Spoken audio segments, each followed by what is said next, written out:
Marta, paistab, et sa oled pärast teist EM Women sõitu päris väsinud. Räägi, kuidas sul see päev ja nädalavahetus läks siin Pärnus? Väga väsitav oli.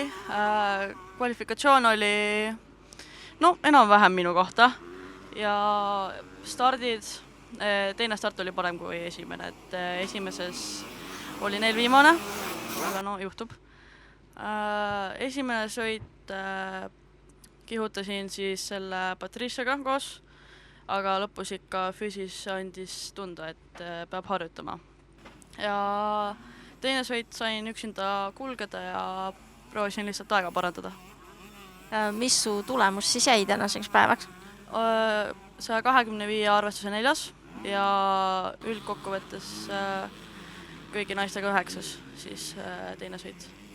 See oli su esimene Euroopa KT etapp. Ja oli küll. Kuidas see kogemus tundus sulle?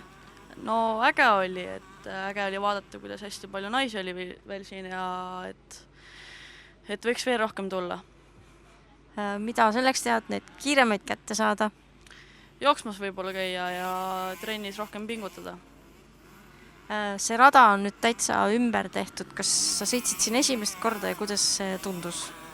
Olen ühe korra trennis ka käinud siin, et mulle isegi meeldib. Mille poolest see erinev või parem on?